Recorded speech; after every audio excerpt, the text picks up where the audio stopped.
Sana magustuhan ni Maria itong flower na ibibigay ko sa kanya. Si Junjun ba yun? Wow, may dala siyang flowers. Puntahan ko nga. Uy, Junjun! Ang ganda naman ng flowers mo.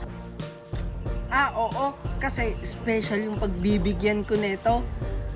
Wow! Junjun, kilala ko ba siya? Secret! Junjun, nakakahiya sa'yo. Pero, pwede ba akong manghingi ng isang flowers? May pagbibigyan sana ako. Kaso, wala akong pambili eh. Ganun ba? Kawawa ka naman, Kiko. Sige, bibigyan kita para sumaya naman yung pagbibigyan mo. Eto, Kiko, Talaga ba, Junjun? Salamat! Walang anuman, Kiko. Sige, Kiko, mauna na ako, ha? Sige, Junjun. Bye!